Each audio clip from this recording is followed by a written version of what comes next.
ആരാണ് ഇടയൻ? നമ്മുടെ ഇടയൻ ആരാ? യേശു. സംശയമുണ്ടോ? നമ്മുടെ ഇടയൻ യേശുവാണ് അല്ലേ? യേശുവിനെ എന്ത് പറയാം? വലിയ ഇടയൻ എന്ന് നമുക്ക് പറയാം. എന്ത് പറയാം? വലിയ ഇടയൻ. Chief executive officer, CEO of A company എന്ന് പറഞ്ഞാൽ ആ കമ്പനിയുടെ ഏറ്റവും വലിയ ഓഫീസറാണ്. ഇപ്പോൾ ബൈബിൾ അധിഷ്ഠിതമായിട്ട് നമ്മൾ ചിന്തിക്കുകയാണെങ്കിൽ നമുക്കറിയാം ഈശോയാണ് വലിയ ഇടയൻ, മഹാ ഇടയൻ.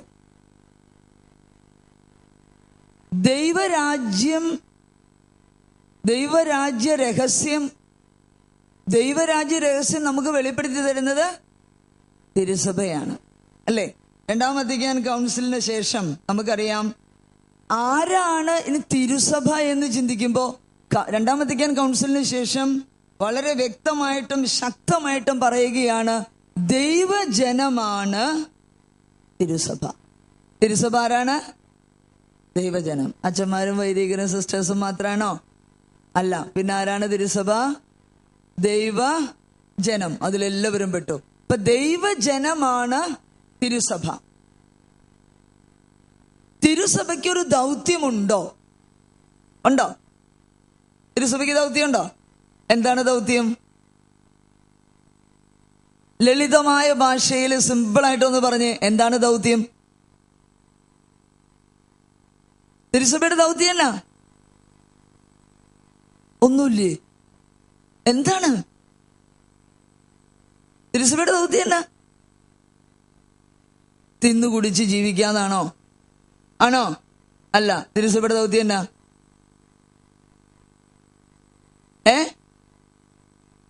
എന്താണ്? ആത്മാക്കളുടെ രക്ഷ. മിടുക്കി. Price the Lord. ഒന്ന് ഉറക്കെ പറഞ്ഞേ, ആത്മാക്കളുടെ രക്ഷ. ഒന്നുകൂടി പറഞ്ഞേ, രക്ഷ. അപ്പൊ ആത്മാക്കളുടെ രക്ഷയാണ് തിരുസഭയുടെ ദൗത്യം. തിരുസഭയുടെ ദൗത്യം ആത്മാക്കളുടെ രക്ഷയാണെങ്കിൽ എങ്ങനെയാണ് ദൈവജനമാകുന്ന നമ്മളിലൂടെ ഈ രക്ഷ പൂർത്തീകരിക്കേണ്ടത്? തിരുസഭ എന്ന് പറയുന്നത് ദൈവജനമാണെങ്കിൽ കുടുംബത്തിൽ ജീവിക്കുന്ന നിങ്ങൾ ആരാണ്? രണ്ടാം വത്തിക്കാൻ കൗൺസിൽ നമ്മളോട് ആവർത്തിച്ചും ശക്തമായും പറയുന്നു, കുടുംബത്തെ ഗാർഹിക സഭ. എന്തെന്നാ കുടുംബത്തെ വിശേഷിപ്പിക്കണേ? ഗാർഹിക സഭ. അപ്പൊ കുടുംബം എന്ന് പറയുന്നത് തിരുസഭയുടെ ചെറു പതിപ്പാണ് എന്ന് വരുന്നു. ഒന്ന് പറഞ്ഞേ, കുടുംബം എന്നത് ഓർക്ക് പറ, തിരുസഭയുടെ ചെറുപതിപ്പ്. അപ്പൊ കുടുംബത്തിലുള്ള ആളുകള് ഈ ഗാർഹിക സഭ, പല ഗാർഹിക സഭകൾ കൂടുമ്പോഴാണ് തിരുസഭ പൂർണ്ണമാവുക. അപ്പൊ തിരുസഭ വിശുദ്ധമാണ്, ഏകമാണ്, ശ്ലൈഹികമാണ്, സ്വഭാവത്താൽ തന്നെ പ്രേക്ഷിതയാണ്. ഇതൊക്കെ ആർക്കും ബാധകമാണ്.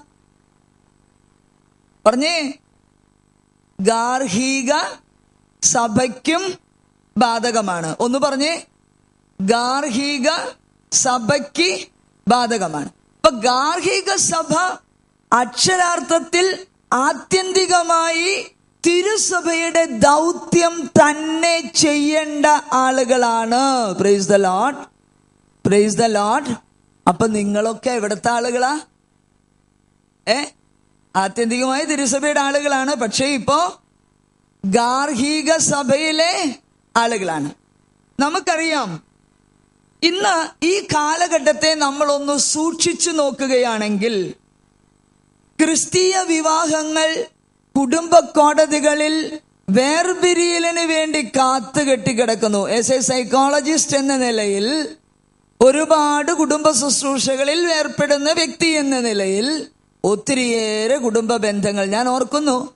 എൻ്റെ ഈ പ്രൊഫഷൻ ഞാൻ ആരംഭിക്കും, ഈ ശുശ്രൂഷ ഞാൻ ആരംഭിക്കുമ്പോൾ ഒരു വല്ലപ്പോഴൊക്കെ വേർപിരിയലൊക്കെ ആയിട്ട് വല്ല ദമ്പതിമാര് വന്നെങ്കിലായി. ഇന്ന് അങ്ങനെയല്ല കാര്യം. ഇന്ന് തിടുക്കമാണ്.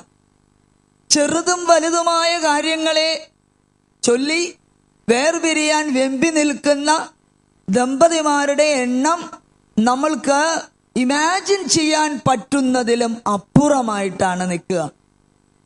മറ്റൊന്ന്, ക്രിസ്തീയ മാതാപിതാക്കളോടൊപ്പം ജീവിച്ചിട്ടും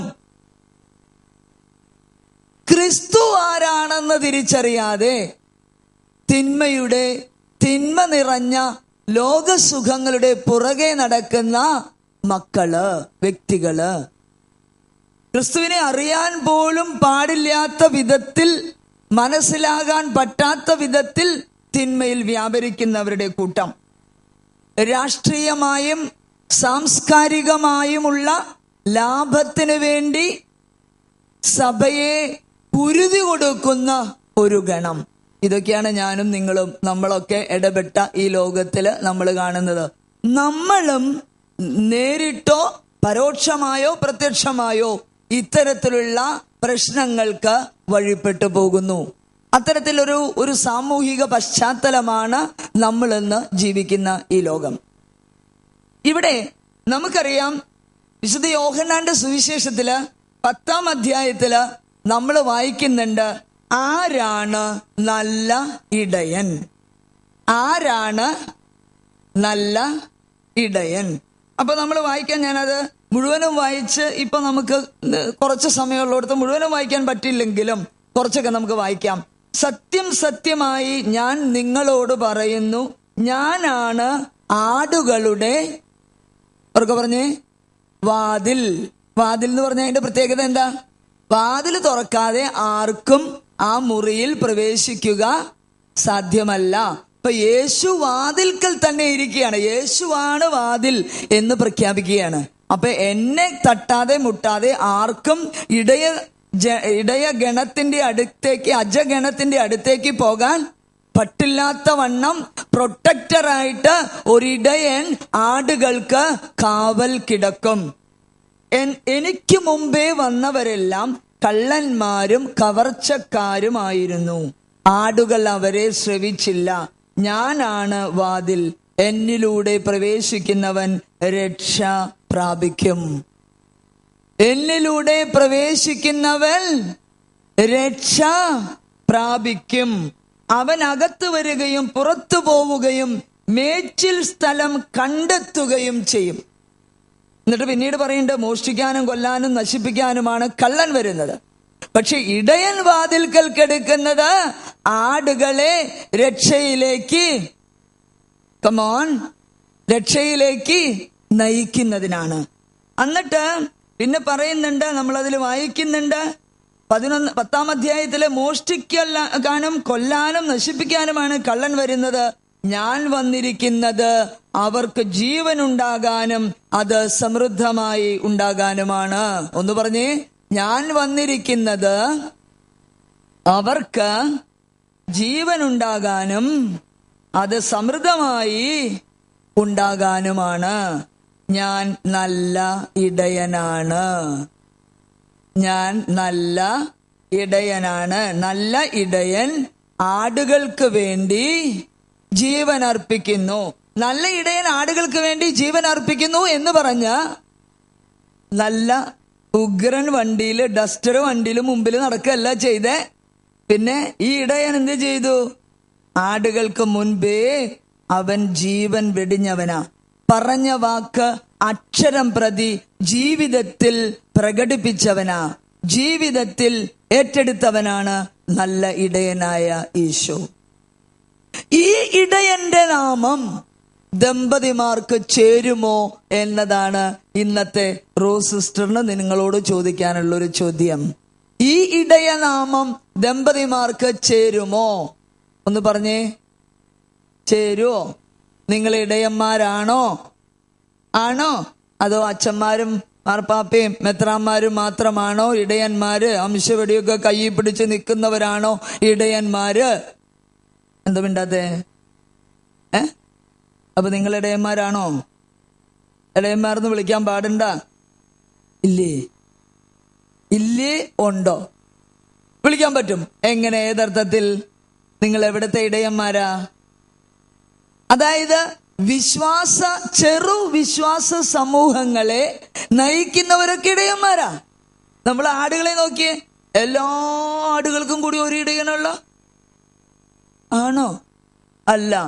ഓരോ ആട്ടിൻകൂട്ടത്തിനും ഓരോ ഇടയന്മാര് ഉണ്ട്. സബ് ഇടയന്മാരുണ്ട്, വലിയ മഹാ ഇടയനുണ്ട്. ഒരു വലിയ മുതലാളിക്ക് കുറേ ആടുകളുണ്ട്, എല്ലാവരെയും നോക്കാൻ പറ്റില്ല.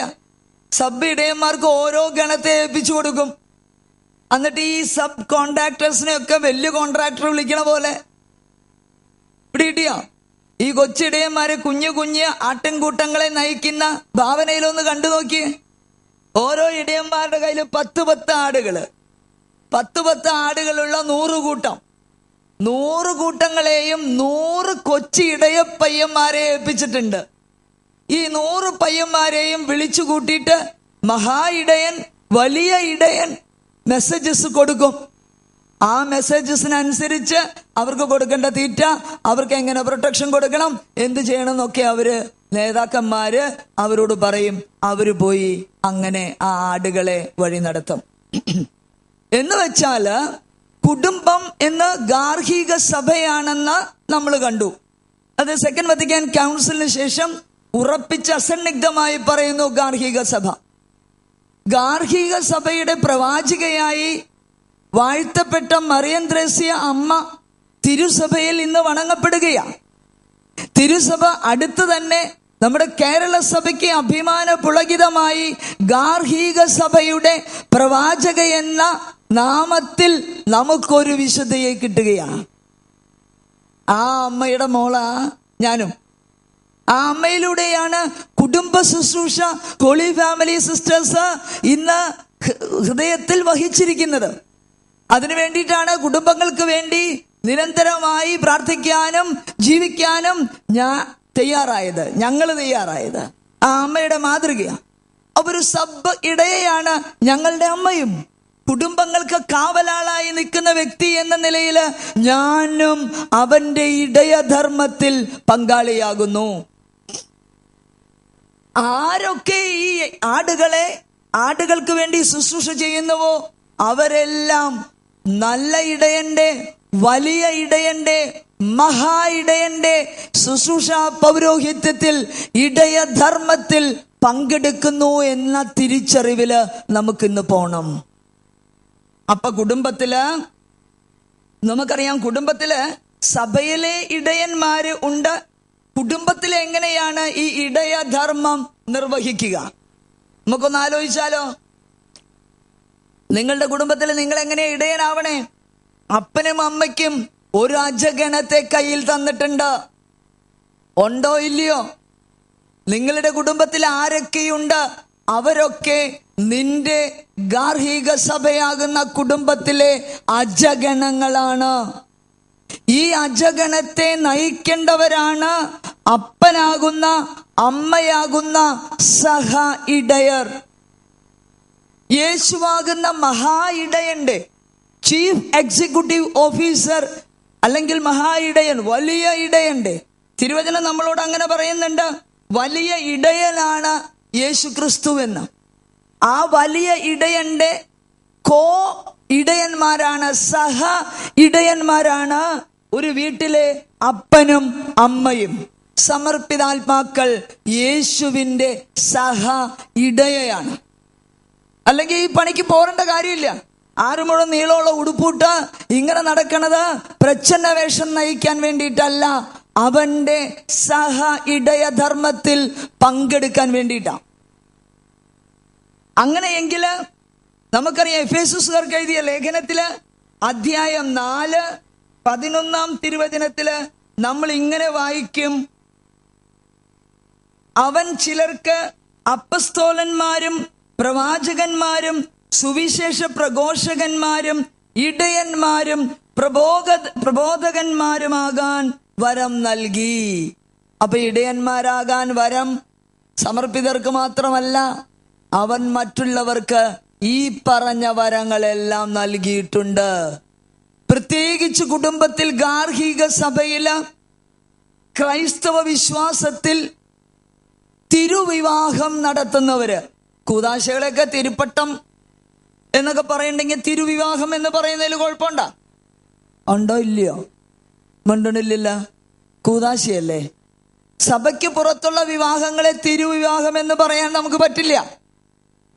കൂദാശയാകുന്ന വിവാഹങ്ങളാണ് തിരുവിവാഹം.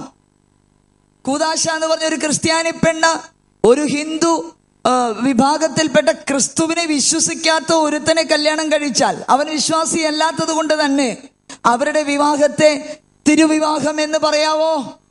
അവരുടെ വിവാഹം കൂദാശയാകുമോ? ഇല്ല. എന്നാൽ സഭ ഇന്ന് ചില സാഹചര്യങ്ങളൊക്കെ ഇന്നത്തെ കാലഘട്ടത്തെ കണ്ടിട്ട് ഒന്ന് ഔദാര്യമാക്കി തന്നിട്ടുണ്ട്. വിവാഹം പള്ളിയിൽ വെച്ച് ബ്ലസ് ചെയ്യാം, പക്ഷേ വിവാഹം കൂദാശ ഒരിക്കലും ആകില്ല. ഇപ്പൊ വിശ്വസിക്കുന്ന രണ്ട് വ്യക്തികൾ ഒരുമിച്ച് ക്രിസ്തുവിന്റെ നാമത്തിൽ വിവാഹം കഴിക്കുമ്പോൾ അത് തിരുവിവാഹമായിട്ട് മാറും.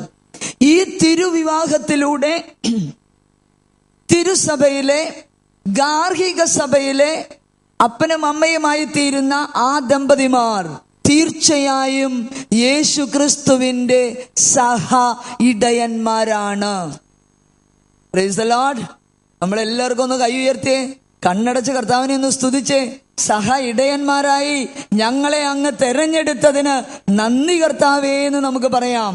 സമർപ്പിതരാണെങ്കിലും വിവാഹ ജീവിതം നയിക്കുന്നവരാണെങ്കിലും കർത്താവായ ഈശോയെ, അങ്ങ് ഞങ്ങളെ അങ്ങയുടെ ഇടയധർമ്മത്തിൽ പങ്കാളികളാക്കി സഹ ഇടയന്മാരായി ഞങ്ങളെ തെരഞ്ഞെടുത്തതിന് നന്ദി കർത്താവേ. Price the Lord. കർത്താവ് നമ്മളെ സഹ ഇടയന്മാരായി വിളിച്ചിരിക്കുക.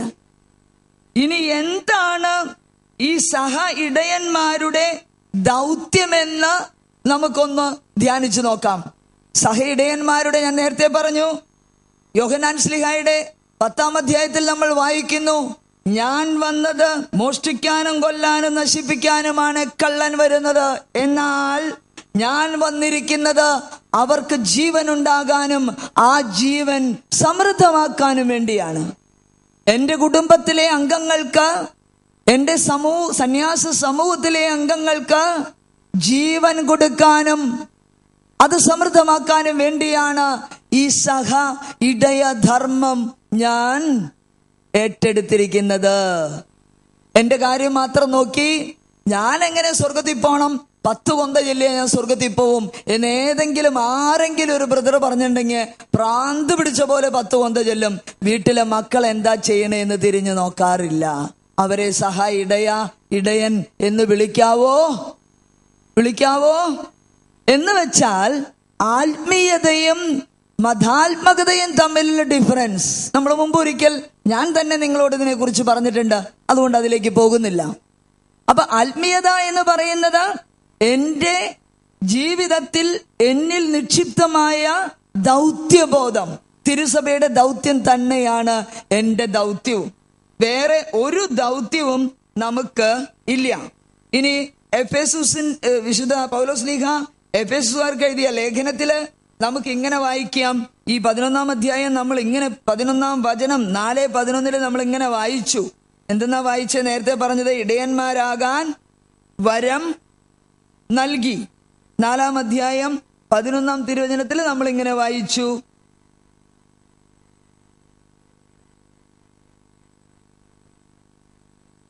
ഓർക്കുന്നുണ്ടോ?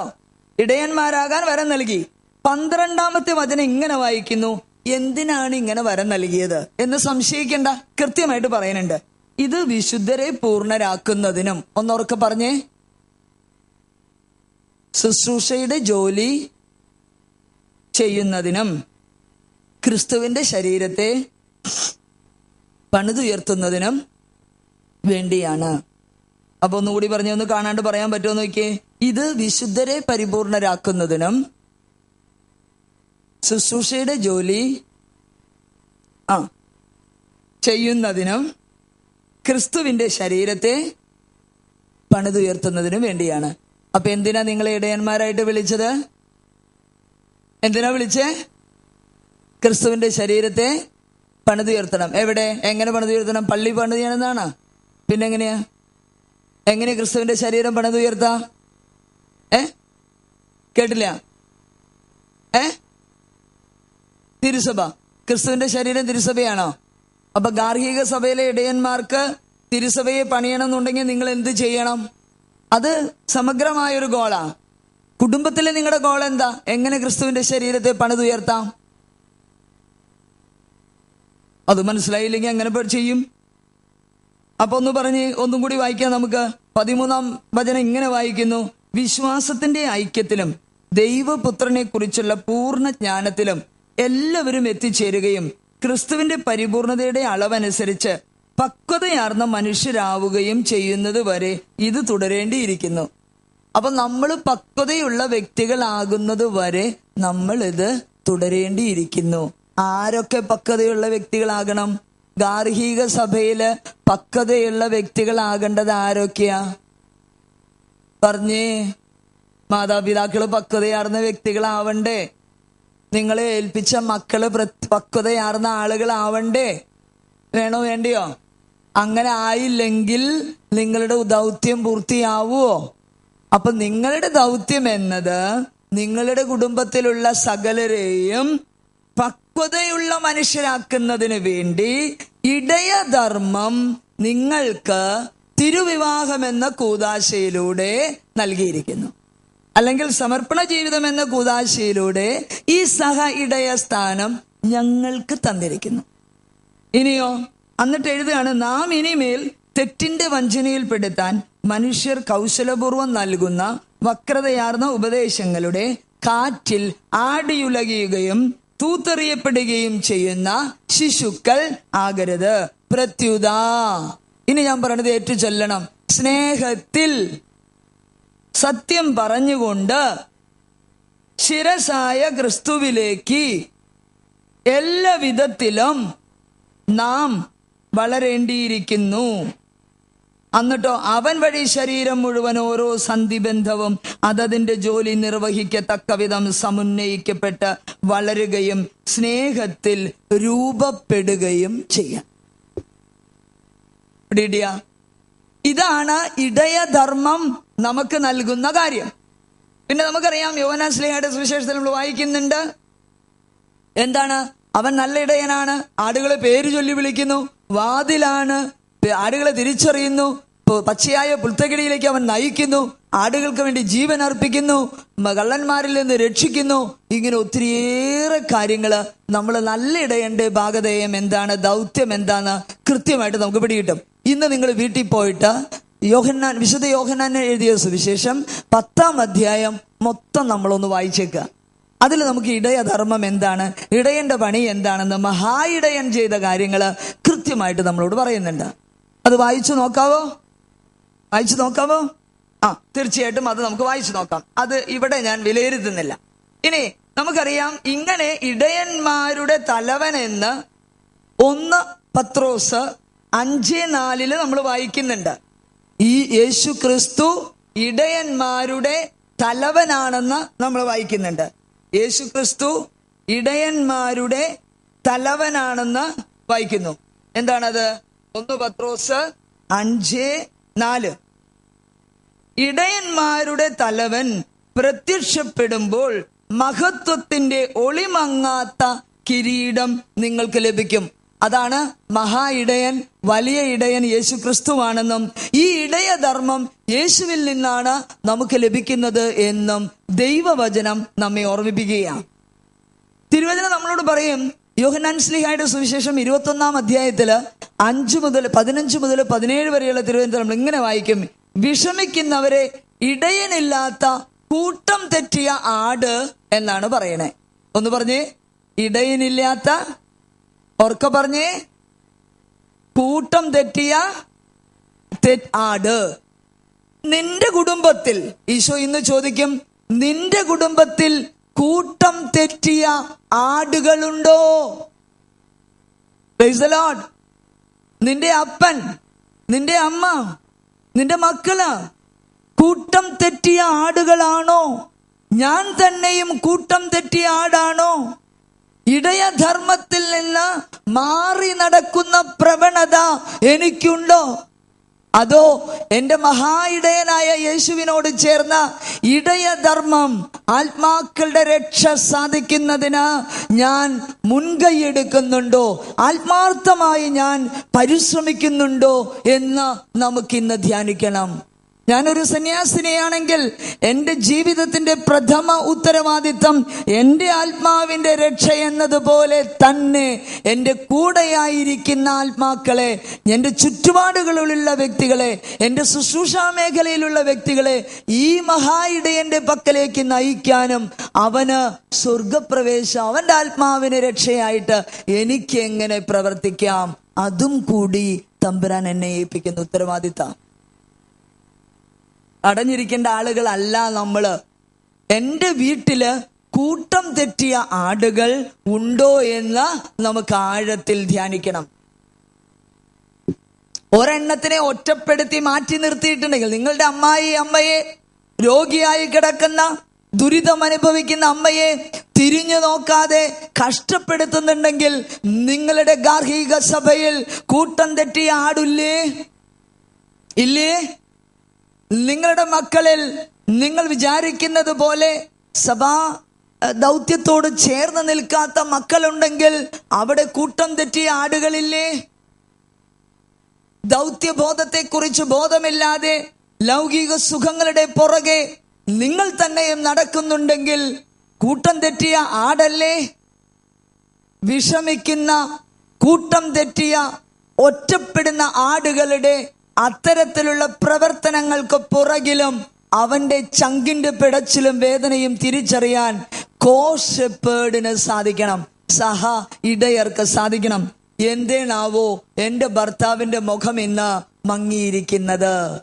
എന്തേണാവോ എൻ്റെ ഭർത്താവ് ഇങ്ങനെ മദ്യപിക്കുന്നത്? എന്തിനാവോ എൻ്റെ ഭാര്യയ്ക്ക് വേണ്ടതുപോലെ ശാന്തത ലഭിക്കാത്തത്? ഞാൻ എന്തെങ്കിലും പ്രത്യേകമായിട്ട് ചെയ്താൽ എൻ്റെ ഭാര്യയ്ക്ക് ശാന്തത അനുഭവിക്കാനാകുമോ? ഇത് ഒരു സഹ ഇടയന്റെ ചോദ്യമായിരിക്കണം. ഇപ്പൊ വിഷമിക്കുന്ന, ഒറ്റപ്പെട്ട ആടുകളെ വ്യക്തമായിട്ട് മനസ്സിലാക്കുകയും ഉൾക്കൊള്ളുകയും ആ കുഞ്ഞാടിനെ യഥാർത്ഥത്തിലുള്ള മഹാ ഇടയനിലേക്ക് നയിക്കുകയാണ് സഹ ഇടയന്റെ ലക്ഷ്യമെന്ന് വരുന്നു. അപ്പൊ ക്രിസ്തുവിന്റെ ശരീരം പണിതുയർത്തുക എന്ന് പറയുമ്പോൾ ക്രിസ്തുവിനെ മറ്റൊരു ക്രിസ്തുവായിട്ട്, ക്രിസ്തുവിന് സാക്ഷികളായിട്ടുള്ള വ്യക്തികളാക്കാൻ സഹ ഇടയന്മാര് നിരന്തരം പരിശ്രമിച്ചുകൊണ്ടിരിക്കുന്നു. നമുക്കറിയാം, യോഹന്നാൻ ശ്ലീഹ അതിലെഴുതിയിട്ടുണ്ട്, കർത്താവിനെ കുറിച്ച് കർത്താവ് പറയുന്നുണ്ട്, ഞാന് ഇത് സമർപ്പിക്കുന്നത് പിടിച്ചെടുക്കാൻ വേണ്ടിയിട്ടാ, സ്വമേധയാണ് ഞാൻ ഇത് സമർപ്പിക്കുന്നത്. നമുക്ക് നേരത്തെ വായിച്ചതിന്റെ കൂട്ടത്തിൽ ഇങ്ങനെ വായിക്കാം, ഞാൻ നല്ല ഇടയനാണ്, പിതാവ് എന്നെയും ഞാൻ പിതാവിനെയും അറിയുന്നത് പോലെ എനിക്കുള്ളവയെയും എനിക്കുള്ളവ എന്നെയും അറിയുന്നു. ആടുകൾക്ക് വേണ്ടി ഞാൻ ജീവൻ അർപ്പിക്കുന്നു. ഇനി അവ എന്റെ സ്വരം ശ്രവിക്കും. തിരിച്ചെടുക്കുന്നത് 17-ാം അധ്യായം 10-17, തിരിച്ചെടുക്കുന്നതിന് വേണ്ടി ഞാൻ ജീവൻ അർപ്പിക്കുന്നതിനാൽ പിതാവ് എന്നെ സ്നേഹിക്കുന്നു. ആരും എന്നിൽ നിന്ന് അത് പിടിച്ചെടുക്കുകയല്ല, ഞാൻ അത് സ്വമനസ സമർപ്പിക്കുകയാണ്. ഏത്? യേശു 3 ആണികളിൽ പെടഞ്ഞ് ഈ ജീവൻ ആത്മാവ്, എൻ്റെ പിതാവേ എന്നെ ഞാൻ പൂർണ്ണമായി നിനക്ക് സമർപ്പിക്കുന്നു എന്ന് പറഞ്ഞത് തിരിച്ചെടുക്കുന്നതിന് വേണ്ടിയാ. ആര് തിരിച്ചെടുക്കുന്നതിനാ? എന്നെയും നിങ്ങളെയും ഈ ത്രിത്വിക കൂട്ടായ്മയിലേക്ക് തിരിച്ചെടുക്കാൻ ഞാൻ സ്വമേധയാ എന്നെ തന്നെ സമർപ്പിക്കുന്നു. Praise the Lord. നിങ്ങളുടെ ജീവിതത്തിന്റെ സഹനങ്ങള്, ഈ ക്രൂശിതന്റെ കൂടെയുള്ള നിങ്ങളുടെ ജീവിതം നിങ്ങൾ തിരുവിവാഹത്തിലൂടെ സമർപ്പിക്കുമ്പോ നിങ്ങളുടെ മക്കളെ തിരുസഭയ്ക്ക് വേണ്ടി, അല്ലെങ്കിൽ നിങ്ങൾ ഇടപെടുന്ന ആളുകളെ, നിങ്ങളുടെ കൂട്ടുകാരെ, വീട്ടുകാരെ, ബന്ധുജനങ്ങളെ, നിങ്ങൾ കണ്ടുമുട്ടുന്ന വ്യക്തികളെ നിങ്ങളുടെ ജീവിത സഹനത്തിലൂടെ ഈ പിതാവിലേക്ക് അടുപ്പിക്കാൻ വേണ്ട സഹ ഇടയന്മാരായിട്ട് നിങ്ങൾ മാറുന്നു. തിരിച്ചെടുക്കാൻ വേണ്ടി പിടിച്ചെടുക്കാൻ വേണ്ടി ഞാൻ എന്നെ തന്നെ പിതാവിന് സമർപ്പിക്കുന്നു. അപ്പൊ നമ്മുടെ സഹനത്തിന് വിലയുണ്ടോ കൂട്ടരെ? വിലയുണ്ടോ? ഞാനും പിതാവും ഒന്നാണ്. ഈ പിതാവിലേക്ക് എൻ്റെ കൂടെയായിരിക്കുന്ന ആളുകളെ നയിക്കണം. അങ്ങനെ നയിക്കണമെന്നുണ്ടെങ്കിൽ എൻ്റെ ജീവിത സഹനങ്ങളെ ഞാൻ അവന് സ്വമേധയാ, ആരുടെയും നിർബന്ധം മൂലമല്ല, സ്വമേധയാ ഞാൻ തെരഞ്ഞെടുത്ത എൻ്റെ ആത്മാവിനെ അങ്ങേക്ക് ഞാൻ സമർപ്പിക്കുന്നു. എന്തിനാ? എൻ്റെ ഭർത്താവിൻ്റെ മാനസാന്തരത്തിനാ, എൻ്റെ മകന്റെ മാനസാന്തരത്തിനാ, എൻ്റെ അയൽക്കാരുടെ മാനസാന്തരത്തിന്. അയൽക്കാരുടെ മാനസാന്തരം ഞാൻ നേതസ്ഥയായിട്ടാണോ? എൻ്റെ ആത്മാവിന്റെ രക്ഷയും എൻ്റെ ചുറ്റുപാടുള്ള ആളുകളുടെ രക്ഷയും എൻ്റെ പ്രശ്നമാണെന്ന് വരുന്നില്ലേ? അതല്ലേ ഇടയ ദൗത്യം. അപ്പോ കോ ഷെപ്പേർഡിങ്, കൂടെ നടക്കുന്ന സഹ ഇടയന്മാരുടെ കുറവ് ഇന്ന് തിരുസഭയിൽ ഉണ്ടോ ഇല്ലയോ? വേഗം പറഞ്ഞേ. ആരുമുണ്ടല്ലോ. കുറവുണ്ടോന്നാ? ഉണ്ടോ?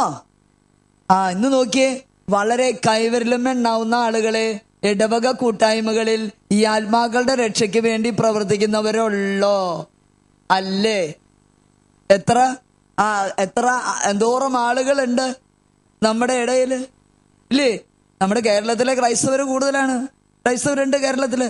അപ്പോ കേരളത്തിലെ കാര്യം കേട്ടാ, ഇന്ത്യയിൽ നോക്കുമില്ല, അറിയാലോ.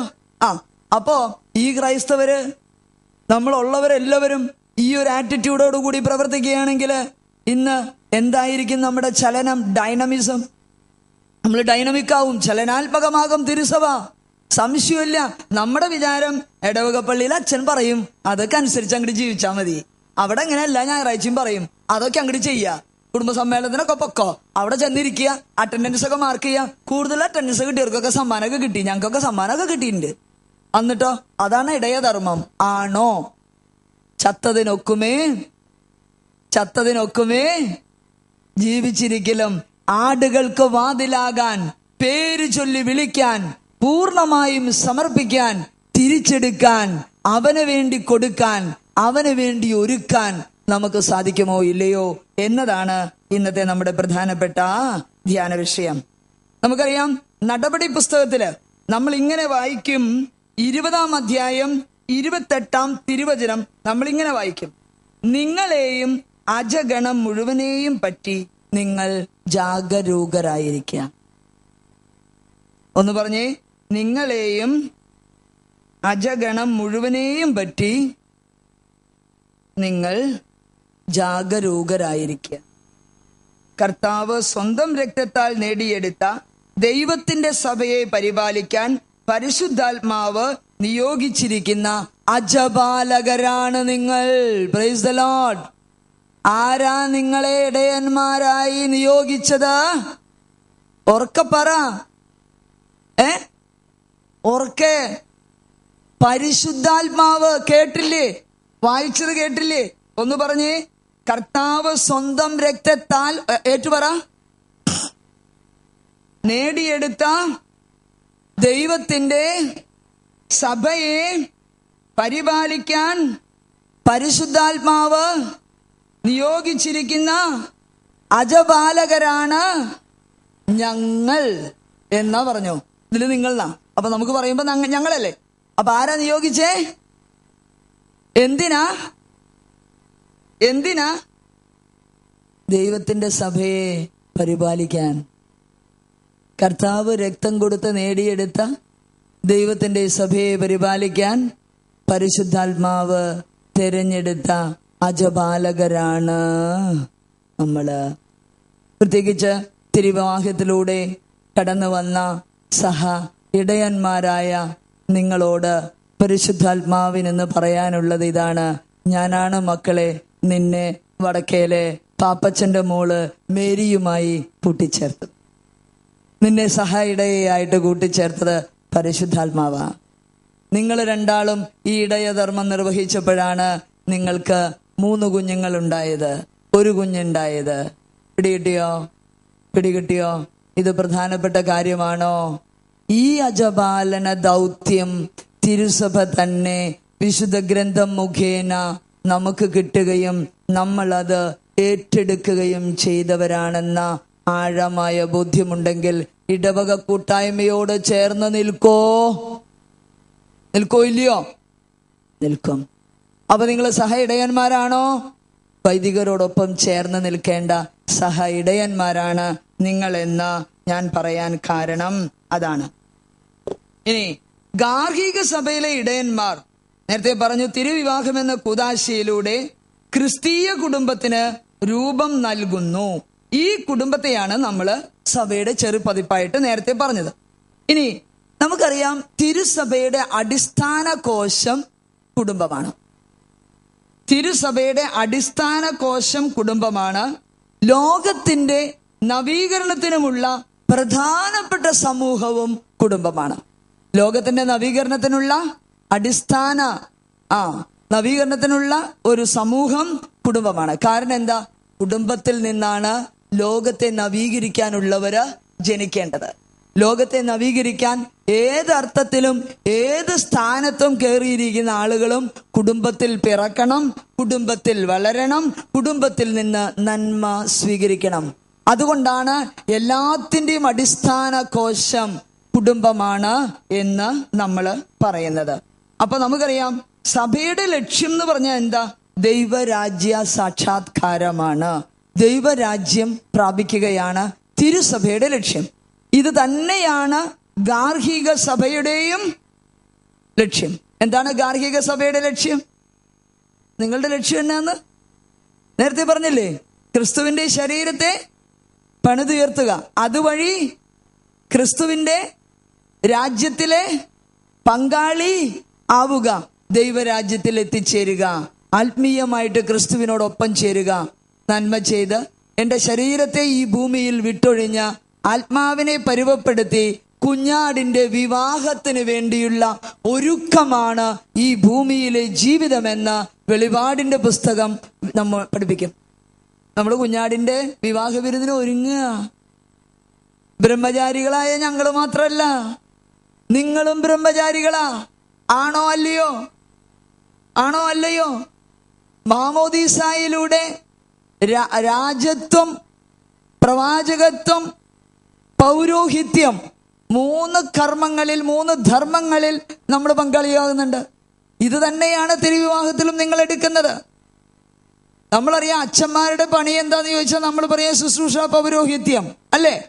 ആ ശുശ്രൂഷ പൗരോഹിത്യം പഠിപ്പിക്കാനും വിശുദ്ധീകരിക്കാനും നവീകരിക്കാനും വേണ്ടിയാന്ന് പറയും. ഈ 3 ദൗത്യവും നിങ്ങൾക്കുണ്ടോ ഇല്ലയോ? ഉണ്ടാ? ഉറപ്പുണ്ടാ? ഈ 3 ദൗത്യവും കുടുംബത്തിലെ ഇടയന്മാർക്കുണ്ടോ?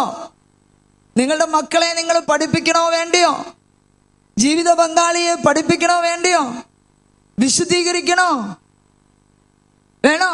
കഴിഞ്ഞ ദിവസം കൗൺസിലിങ്ങിന് വന്ന ഒരു അപ്പച്ചൻ പറഞ്ഞു, കൗൺസിലിങ്ങിന് വന്നതാണ്, അവര് ചെറിയ മകളുടെ പ്രശ്നമായിട്ട് വന്നതാ. മൂത്ത മകള് കോളേജിൽ പഠിക്കുകയാണ്. അവൾക്കൊരു അപക്വമായ പ്രണയബന്ധം, ഒരു ഫ്രോഡായിട്ടുള്ള ചെക്കനുമായിട്ട് അവൾക്ക് ബന്ധമുണ്ട്. അപ്പൊ അതൊന്ന് പരിഹരിച്ച് കിട്ടണം എന്ന് പറഞ്ഞിട്ടാണ് എൻ്റെ അടുത്ത് വന്നത്. അപ്പൊ ഞാൻ ചോദിച്ചു, അപ്പച്ച എത്ര കൊല്ലമായി കല്യാണം കഴിഞ്ഞിട്ട്?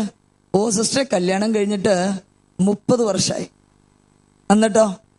30 വർഷമായെങ്കിലും ഞാൻ എങ്ങനെയായിരുന്നു, എനിക്ക് എൻ്റെ മോളെ കുറ്റം പറയാനാവില്ല. ഞാൻ ചോദിച്ചു എന്താ കാരണം? സിസ്റ്റർ, ഞാൻ കല്യാണം കഴിഞ്ഞത് ഇച്ചിരി വൈകിട്ടാ, ഇച്ചിരി വയസ്സായിട്ടാ. കൂട്ടുകാരൊക്കെ 25-26 വയസ്സിൽ കല്യാണം കഴിച്ചപ്പോൾ ഞാൻ ഇച്ചിരി പ്രായത്തിലാണ് കല്യാണം കഴിച്ചത്. അതുവരെ ഞാൻ താൻ തോന്നിയായി നടക്കുകയായിരുന്നു. എൻ്റെ മോളുടെ ഈ പ്രായത്ത് എന്നെ കാണാൻ കിട്ടാറില്ലായിരുന്നു. വിവാഹത്തിന് മുമ്പേ സകല തിന്മകളിലും അടിമപ്പെട്ട ഒരു വൃത്തികെട്ട അകൃതം പിടിച്ച മൃഗമായിരുന്നു ഞാൻ എന്ന് ആ മനുഷ്യൻ എന്നോട് കുമ്പസാരിക്കുക രഹസ്യമായിട്ട്. എന്നിട്ട് എന്നോട് പറയാം, ഒരു വിശുദ്ധയായ ഭാര്യയെ എനിക്ക് കിട്ടിയത് കൊണ്ടാണ് ഇന്ന് ഈ ലെവലിൽ ഞാനായിരിക്കുക. ഇന്ന് സിസ്റ്റർ എന്നെ വിചാരിക്കും, അവന്റെ ഇടവകയെ എനിക്കറിയാം, ഇടവകയിലെ വലിയ പ്രവർത്തനങ്ങളിൽ പങ്കാളിയാണ് അവൻ. നല്ല സംഘടനാ പ്രവർത്തകനാണ്, വികാരി അച്ഛനോട് ചേർന്ന് നിൽക്കുന്ന വളരെ നല്ല ശുശ്രൂഷകനാണ്, വിശ്വാസ ജീവിതം നയിക്കുന്ന ആളാ. പ്രീവിയസ് ഹിസ്റ്ററി എനിക്ക് അറിയില്ലായിരുന്നു. വേറെ സ്ഥലത്തുനിന്ന് സ്ഥലം വിറ്റ് ഇവിടെ വന്ന് താമസിച്ചത്. എന്നിട്ട് അവൻ എന്നോട് പറഞ്ഞു, ഞാൻ ഇങ്ങനെയായതിന്റെ ക്രെഡിറ്റ് മുഴുവനും എൻ്റെ പ്രിയപ്പെട്ട ഭാര്യയ്ക്കാണ്. അപ്പൊ എനിക്ക് അത്ഭുതമായി. അപ്പൊ അവള് പറഞ്ഞു, ഇല്ല സ്റ്റേ, അതൊക്കെ ചേട്ടൻ വെറുതെ പറയണന്ന്, അതാണ് അവളുടെ എളിമ. പിന്നീട് എന്നോട് പറഞ്ഞു, അവൻ പറഞ്ഞു, അല്ല സിസ്റ്ററെ, ഞാൻ വെറുതെ പറഞ്ഞതല്ല, ഞാൻ സത്യമായി പറഞ്ഞതാ. പ്രാർത്ഥന എന്തെന്ന് എനിക്കറിയില്ല, 10 കൽപ്പനകൾ എനിക്ക് അറിയില്ലായിരുന്നു, എങ്ങനെ സ്നേഹിക്കണമെന്ന് എനിക്ക് അറിയില്ലായിരുന്നു. ഞാൻ മദ്യപിച്ച് വളരെ മോശമായിട്ടുള്ള 10 പ്രമാണങ്ങളും ലംഘിച്ച് ജീവിച്ചിരുന്ന മനുഷ്യനാ വിവാഹത്തിന്റെ സമയത്ത്. അവൻ എന്നോട് പറഞ്ഞു, വിവാഹത്തിന്റെ ആദ്യ ദിവസം ഞാൻ എൻ്റെ ഭാര്യയോട് പറഞ്ഞത് ഇങ്ങനെയാണ്, നിന്നെ വിവാഹം കഴിച്ചത് അപ്പനും അമ്മയും നിർബന്ധിച്ചത് കൊണ്ടാ, നിന്നോടൊരു തരി പോലും സ്നേഹം എനിക്കുള്ളത് കൊണ്ടല്ല, എനിക്ക് മറ്റ് പല പെണ്ണുങ്ങളുമായിട്ട് എനിക്ക് ബന്ധമുണ്ട്. ആ ഭാര്യ തകർന്നില്ല, തളർന്നില്ല, അവൾ അത് മനസ്സിലാക്കി. അവള് പറഞ്ഞു, ഇവൻ ഗൾഫിലായിരുന്നു, അവള് പറഞ്ഞു, ചേട്ടാ സാരമില്ല, ചേട്ടൻ ഇങ്ങനെയൊക്കെ വിവാഹത്തിന് മുമ്പായിരുന്നു, സമ്മതിച്ചു. കല്യാണത്തിന് മുമ്പ് എന്തിയെ നീ എന്നോട് പറഞ്ഞില്ല എന്ന് ചോദിച്ച പിറ്റേ ദിവസം അവളുടെ വീട്ടിലേക്ക് അവൾ ഓടിയില്ല. അവള് പറഞ്ഞു, ചേട്ടന്റെ കൂടെ പുറം രാജ്യത്തേക്ക് എന്നെയും കൊണ്ടുപോയാൽ മാത്രം മതി, അത് പുറം രാജ്യം കാണാനുള്ള കൊതി കൊണ്ടല്ല, അവന്റെ കൂടെ ഞാൻ നിന്ന്. അപ്പൊ 1 മാസം വിവാഹം കഴിഞ്ഞിട്ട് ഇവളോടൊപ്പം ജീവിച്ചപ്പോ ഈ പുരുഷൻ ഇവളെ നോക്കുകയോ കാണുകയോ ഇവളോടൊപ്പം ആയിരിക്കുകയോ കിടക്ക പങ്കിടുകയോ ചെയ്യാറില്ല. കാരണം അവന്റെ മനസ്സിൽ മുഴുവനും പാപം നിറഞ്ഞ അത്യാർത്ഥികൾ അവളുടെ മനസ്സിൽ രൂഢമൂലമായിരുന്നു. ഈ പാവം പെണ്ണിനോട് അവൾ കാണാൻ അത്ര മിടുക്കിയൊന്നും അല്ല, അത്ര സുന്ദരിയൊന്നും അല്ല, അപ്പൊ അട്രാക്ഷൻ ഒന്നുമില്ല. ഇങ്ങനെ ഒരു കുടുംബത്തിൽ ഒരു ഫ്രോഡായിട്ട് നടക്കുന്ന ചെക്കന് ദാരിദ്ര്യം പിടിച്ചൊരു വീട്ടിൽ നിന്ന് ഒരു പെണ്ണിനെ തരപ്പെടുത്തി അപ്പനും അമ്മയും മാനക്കേട് തീർക്കാൻ വേണ്ടി കെട്ടിച്ചതാ. പക്ഷേ അവളിൽ പരിശുദ്ധാത്മാവുണ്ടായിരുന്നു, അവൾക്ക് ബോധ്യമുണ്ടായിരുന്നു, എന്റെ ജീവിത പങ്കാളിയെ വിശുദ്ധീകരിക്കുക എന്ന കർമ്മം എന്റേതാണ്. ഒരുപക്ഷെ തിയോളജിക്കലി രാജ്യത്വം, പൗരോഹിത്യം, വിശുദ്ധീകരിക്കല്, നവീകരിക്കലൊന്നും അല്ല അവളുടെ മനസ്സിലുണ്ടായിരുന്നത്. വളരെ ചെറിയൊരു ചിന്ത, ഏതായാലും എനിക്കിനി ഒരു വിവാഹമില്ല എന്ന ഗതികേടല്ല, മറിച്ച് എന്നെ വിവാഹം കഴിച്ച തിരുവിവാഹത്തിലെ പങ്കാളിയായിട്ടുണ്ടെങ്കിൽ ഈ മകനെ വിശുദ്ധീകരിക്കുക എൻ്റെ ആവശ്യമാണ്. എൻ്റെ ആത്മാവിൻ്റെ രക്ഷയ്ക്ക് ഈ ആത്മാവ് രക്ഷപ്പെടണമെന്ന വ്യക്തമായ ഉറച്ച ബോധ്യം ആ സ്ത്രീക്കുണ്ടായി. ഇവളുടെ നിർബന്ധത്തിന് വഴങ്ങി ഇവൻ വെറുതെ ഒരു പ്രാവശ്യം 3 മാസത്തെ വിസിറ്റിംഗ് വിസ എടുത്ത് ഇവളെ കൊണ്ടുപോയി. പതുക്കെ പതുക്കെ ഇവളുടെ ജീവിതത്തിലേക്ക്, ഇവന്റെ ജീവിതത്തിലേക്ക് അവള് കയറാൻ തുടങ്ങി. എന്തിനേറെ പറയണം, ഇന്ന് നലം തികഞ്ഞ ഒരു വിശ്വാസിയായി ആ മകൻ മാറിയെന്ന് ആ മകൻ തന്നെ എന്നോട് സാക്ഷ്യപ്പെടുത്തിയിരിക്കുന്നു. ഒരു കാരണവർ എൻ്റെ അടുത്ത് വന്നിട്ട് പറഞ്ഞു, എൻ്റെ മൂത്ത മകന്റെ ഭാര്യയെ കുറിച്ച് എനിക്ക് വലിയ മതിപ്പൊന്നുമില്ല, അവൾ ഇങ്ങനെ ഒരു സുഖഭോഗിയാണ്, കല്യാണം കഴിഞ്ഞ് അധികം കഴിയാണ്ട് തല്ലും മക്കാണോ ഒക്കെ ഉണ്ടാക്കി അവള് വേറിട്ടൊക്കെ താമസിച്ചു. എന്നാൽ 2ാമത്തെ മകന്റെ ഭാര്യ അവള് വിവേകിയാണ്, അവള് പരിശുദ്ധാത്മാവിന്റെ അഭിഷേകമുള്ളവളാണ്. അവള് വന്നതിന് ശേഷം എൻ്റെ വീട്ടിലെ കുടുംബ പ്രാർത്ഥന തുടങ്ങി സിസ്റ്റർ. അവൾ എന്നോട് പറയുന്നു, അപ്പൻ കള്ളുടിക്കണ്ടെന്ന് ഞാൻ പറയണില്ല, വയസ്സ് 80ആയി, ഇനിയിപ്പോ എന്നിട്ട് കള്ളുടിക്കണ്ടെന്ന് ഞാൻ പറയണേ, അത് അപ്പന് തന്നെ ബോധ്യം വരട്ടെ എന്ന് ഞാൻ പ്രാർത്ഥിക്കുക, അത് പാപമാണെന്നുള്ള തിരിച്ചറിവ്. പക്ഷെ ഒരു കാര്യം ഉറപ്പാ, പ്ലീസ് പ്രാർത്ഥനയ്ക്ക് അപ്പൻ എത്തണം. നമ്മുടെ കൊച്ചുമക്കള് വളരുന്നില്ലേ, നമുക്ക് ഒരുമിച്ച് പ്രാർത്ഥിച്ചിട്ട് അപ്പൻ എവിടേക്കാ വേണ്ടതെന്ന് വെച്ചാ പൊക്കോ. അവൾക്കറിയാം എൻ്റെ കൂടെ ഈ ഗാർഹിക സഭയില് പ്രാർത്ഥനയ്ക്കായി മുട്ടുമടക്കിയ എൻ്റെ അപ്പൻ അധികം വൈകാതെ സകല തിന്മകളിൽ നിന്നും മാറി തിരിച്ചു വരുമെന്ന. എന്തൊക്കെയോ പ്രയാസം കൊണ്ടായിരിക്കും ഈ കുഞ്ഞാട് വഴിതെറ്റി നടക്കുന്നത് എന്ന അടിയുറച്ച ബോധ്യം ഈ പെൺകുട്ടിക്കുള്ളത് കൊണ്ട് അവൾ ധൈര്യമായിട്ട് പറഞ്ഞു, അപ്പന്റെ പ്രശ്നങ്ങൾ എന്താണെന്ന് അപ്പൻ പോകുന്ന വഴിയൊക്കെ പൊക്കോ, പക്ഷെ ഒരൊറ്റ നിർബന്ധം, പ്രാർത്ഥനയ്ക്ക് അപ്പൻ ഉണ്ടാകണം.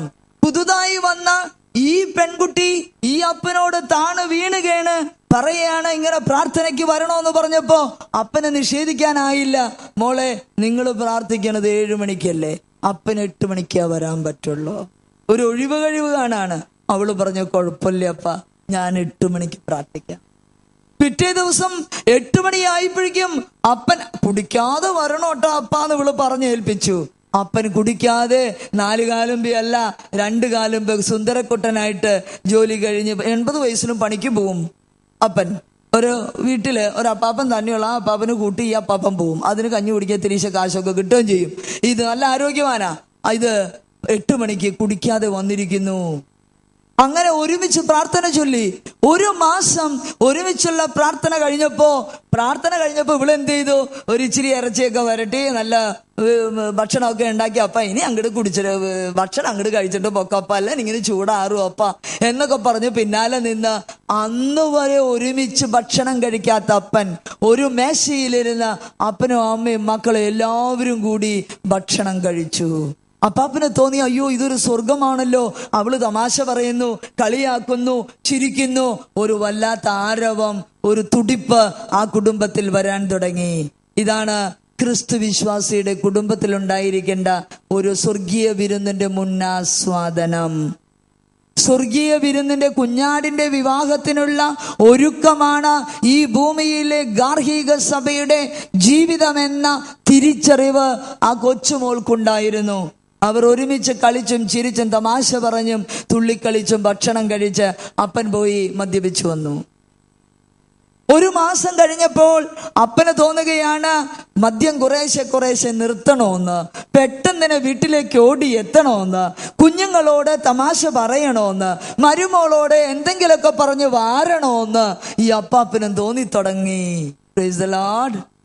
എന്നിട്ട് ഈ അപ്പാപ്പൻ എന്നോട് പറഞ്ഞു, റോസ് സിസ്റ്റർ, എൻ്റെ ഭാര്യ എൻ്റെ ഇളയ കുഞ്ഞിന് 5 വയസ്സുള്ളപ്പം മരിച്ചു പോയതാ. 7 മക്കളുണ്ട്. 7 എണ്ണത്തിനെയും കഷ്ടപ്പെട്ട് വളർത്തി, ഒന്നുപോലും നഷ്ടപ്പെട്ടില്ല, ജീവനോടെ ഇരിപ്പുണ്ട്. ഞാൻ ഇത്രമാത്രം ഭാരങ്ങളൊക്കെ ഏറ്റപ്പോ എൻ്റെ ജീവിതത്തിൽ ചില അപാകതകൾ വന്നു. അത് പാപമാണെന്ന തിരിച്ചറിവ് പോലും എനിക്കില്ലായിരുന്നു. ഈ പെൺകുട്ടി എൻ്റെ വീട്ടിലേക്ക് വന്നത് മുതൽ അവളുടെ ഇടപെടൽ എൻ്റെ കുടുംബത്തില് എനിക്ക് നിർവഹിക്കാൻ പറ്റാതെ പോയ ചില ദൗത്യങ്ങൾ ഉണ്ടെന്ന തിരിച്ചറിവ് എനിക്ക് കിട്ടി. Price the Lord. ഈ അപ്പൻ മാനസാന്തരപ്പെട്ടു. 80 വയസ്സായ മനുഷ്യൻ 84 വയസ്സ് വരെ ഈ മരുമകളോടും അവരുടെ മക്കളോടും ഒപ്പം ജീവിച്ചു. ഭാര്യയില്ലാത്ത ആ മനുഷ്യന്റെ ജീവിതത്തില് കുടിച്ച് നശിച്ച് നടന്നിരുന്ന ആ മനുഷ്യന് ഈ മരുമകള് ഒരു അത്താണിയായി. ഈ മരുമകള് സ്വർഗീയ ജെറുസലത്തേക്ക് ആ അപ്പനെ ഒരുക്കിയോ ഇല്ലയോ? ഈ സ്ത്രീ നടത്തിയത് ഇടയധർമ്മമല്ലേ? ഈ സ്ത്രീ നടത്തിയത് പൗരോഹിത്യ ധർമ്മമല്ലേ? ഒരു വിശുദ്ധീകരണ പ്രക്രിയ, ഒരു നവീകരണ പ്രക്രിയ, ഒരു പഠിപ്പീര്. കർത്താവ് ആരാണെന്ന് തിരിച്ചറിഞ്ഞു. സ്വർഗീയ ജെറുസലത്തിന്റെ ആനന്ദം എന്തെന്ന് തിരിച്ചറിഞ്ഞു. എങ്ങനെ അവിടേക്ക് കടക്കാമെന്ന് തിരിച്ചറിഞ്ഞു. അവൾ നല്ല ഇടയന്റെ സഹ ഇടയ ആയോ ഇല്ലയോ? നിങ്ങൾ പറ, വേഗം പറ. ആയി. ഇതാണ് ഗാർഹിക സഭയിലെ ഇടയ ശുശ്രൂഷ. അങ്ങനെ ഈ ഇടയ സമൂഹം, ഗാർഹിക സഭ കുടുംബത്ത് ജീവിക്കുമ്പോ അയൽ കുടുംബങ്ങളിലേക്ക് അത് പ്രവേശിക്കുമോ ഇല്ലയോ? പ്രവേശിക്കും. ഞാൻ ഓർക്കുന്നുണ്ട്, എൻ്റെ അടുത്ത് കൗൺസിലിങ്ങിന് കാക്കനാട് ഇൻഫോസിസില് IT ഡിപ്പാർട്ട്മെന്റിൽ വർക്ക് ചെയ്യുന്ന 2 എഞ്ചിനീയേഴ്സ്, ഭാര്യയും ഭർത്താവും കൗൺസിലിങ്ങിന് വന്നു. ഞാൻ ചോദിച്ചു, മക്കളെ നിങ്ങൾക്ക് ആരാണ് എൻ്റെ നമ്പർ തന്നത്? അവളുടെ ഭർത്താവ് പറഞ്ഞു എൻ്റെ കൂടെ വർക്ക് ചെയ്യുന്ന ഒരു ക്രിസ്ത്യൻ പയ്യന്റെ പേര് പറഞ്ഞു. അവനാണ്. ഞാൻ പറഞ്ഞു, അതെങ്ങനെ കിട്ടി? സിസ്റ്റർ, അവൻ കല്യാണത്തിന് മുമ്പ് ഉള്ളത് പോലെയല്ല കല്യാണം കഴിഞ്ഞിട്ട്. അപ്പൊ ഞാൻ ചോദിച്ചു, നിനക്ക് ഇത്ര വലിയ മാറ്റം വരാൻ കാരണം എന്താന്ന് ചോദിച്ചു. കല്യാണം കഴിഞ്ഞ് കുറച്ചു കാലം ഇച്ചിരി പ്രശ്നങ്ങളൊക്കെ ഉള്ളതായിട്ട് ഞങ്ങൾക്ക് തോന്നുമായിരുന്നു. അതൊക്കെ കഴിഞ്ഞ് അവളുടെ പ്രശ്നം വളരെ തീർന്നു. ഇവൻ വളരെ ശാന്തനായി റിലാക്സ്ഡ് ആയിട്ട് ജീവിക്കുന്നത് കണ്ടു. ചോദിച്ചപ്പോൾ അവൻ പറഞ്ഞു, എൻ്റെ ഭാര്യ എന്നെ ഒരു സ്ഥലത്ത് കൊണ്ടുപോയി. കാരണം അവരുടെ ജീവിതത്തിൽ പൊട്ടലും ചീറലും ഒക്കെ ഉണ്ടായപ്പോൾ കൗൺസിലിംഗ് സെന്ററിൽ വന്നിരുന്നു, പ്രാർത്ഥനയിൽ കൂടിയിരുന്നു, ധ്യാനം കൂടിയിരുന്നു. വലിയൊരു നവീകരണം അവരുടെ ജീവിതത്തിൽ വന്നിട്ടുണ്ടായിരുന്നു. അവള് എനിക്കിത് സമ്മാനിച്ചപ്പോൾ ഞാൻ വിചാരിച്ചു അതാണ് എൻ്റെ ജീവിതത്തിന്റെ പ്രശ്നത്തിന് കാരണം, അല്ല മാനസാന്തരത്തിന് കാരണമെന്ന് ആ മകൻ പറഞ്ഞു. അവന്റെ ജീവിതത്തിൽ ഉണ്ടായിരുന്ന ചേഞ്ച്, അതുവരെ ഭയങ്കര സ്വാർത്ഥനായിരുന്നു എന്നാണ് ഈ ഹിന്ദു പറയണത്. ഹിന്ദു പയ്യൻ പറയണേ അവൻ ഭയങ്കര സ്വാർത്ഥനായിരുന്നു. ഈ ഇടയായിട്ട് അവൻ എന്തെങ്കിലുമൊക്കെ കിട്ടിയാൽ ഷെയർ ചെയ്യും. ഞാൻ ചെയ്യേണ്ട, ഞങ്ങൾ ഒരു ഓഫീസിലെ ഒരേ അടുത്തടുത്തിരുന്ന് ജോലി ചെയ്യുകയാണ് ഞങ്ങളുടെ സീറ്റിംഗ്. അപ്പൊ ഞാൻ ജോലിയിൽ എന്തെങ്കിലും അപാകത വന്നാൽ അവൻ അത് ചെയ്യും, ഞാൻ വന്നില്ലെങ്കിൽ അത് അറ്റൻഡ് ചെയ്യും. അങ്ങനെ ഒത്തിരി സഹകരണ മനോഭാവം ഈ മകനിൽ ഈയിടെയായിട്ട് കൂടിയിട്ടുണ്ട്. അപ്പോഴാണ് ഞാൻ ചോദിച്ചത് നിനക്ക് എന്താടാ ഇപ്പൊ ഇത്തിരി വ്യത്യാസം വന്നല്ലോ എന്ന്. അപ്പോഴാണ് ഇവൻ പറഞ്ഞത് ഇതാണ് കാരണമെന്ന്. അപ്പൊ എനിക്ക് തോന്നി സിസ്റ്ററെ, ഞങ്ങളുടെയും കുടുംബത്തിൽ ഒരു വളർച്ച ഉണ്ടാകണ്ടേ, ഞാനും ഇവിടെ വന്നാൽ എനിക്ക് എന്തെങ്കിലും കിട്ടുമെന്ന് തോന്നി. ഞങ്ങൾക്ക് ഇച്ചിരീശ വലിയ പ്രശ്നങ്ങളൊന്നും ഇല്ലെങ്കിലും ഇച്ചിരീശ പ്രശ്നങ്ങളൊക്കെ ഞങ്ങൾക്കുണ്ട്. Price the Lord. അവൻ അങ്ങനെ കർത്താവിനെ അറിയാൻ ഇടയാകുക. നോക്കുക, ഇതാണ് രക്ഷിക്കപ്പെട്ട കുടുംബം. കലുഷിതമായ സമൂഹത്തിൽ സ്നേഹത്തോടെ സത്യം പറഞ്ഞുകൊണ്ട് ജീവിക്കുമ്പോൾ, എഫെസ്യർ എഴുതിയ ലേഖനത്തിൽ നമ്മൾ വായിച്ചതുപോലെ, സ്നേഹത്തിൽ സത്യം പറഞ്ഞുകൊണ്ട് നിങ്ങൾ ജീവിക്കുമ്പോൾ അത് ഒരു സുവിശേഷ പ്രഘോഷണമാണെന്ന തിരിച്ചറിവ്. അപ്പൊ എന്നെ കണ്ടുമുട്ടുന്നവര്, കർത്താവ് പറഞ്ഞില്ലേ, നിങ്ങൾ രണ്ടുപേര് സ്നേഹിക്കുന്നത് കാണുമ്പോൾ നിങ്ങൾ എൻ്റെ ശിഷ്യരാണെന്ന് ലോകം അറിയും. ഇത് തന്നെയാണ് നമ്മുടെ ഇടയധർമ്മം. എൻ്റെ കുടുംബത്തിൽ മാത്രമല്ല, എൻ്റെ ചുറ്റുപാടുള്ള കുടുംബങ്ങൾക്കും ഞാൻ ഇടയധർമ്മം നന്നായി നടത്തുമ്പോൾ തീർച്ചയായും അത് കാരണമാകും.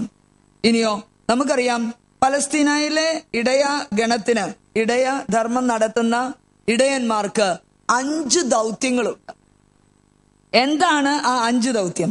ഒന്നാമത്തെ ദൗത്യം ആടുകൾക്ക്, കമോൺ, ആടുകൾക്ക് എന്ത് കൊടുക്കണം? ഭക്ഷണം കൊടുക്കണം. പിടികിട്ടില്ലേ? ആടുകൾക്ക് നേരാനേരത്ത് തീറ്റ കൊടുക്കണം, വെള്ളം കൊടുക്കണം. അതാണ് ഒന്നാമത്തെ ദൗത്യം. രണ്ടാമത്തെ ദൗത്യം ആടുകളെ മേൽനോട്ടം വഹിക്കണം.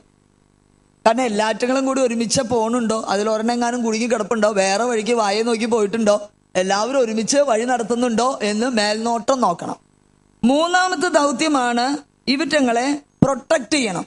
അതായത് അപ്പുറത്ത് ചെന്നായി വരാം, പലരും വരാം, പിടിച്ചുകൊണ്ട് പോകാനായിട്ട് പലരും വരാം.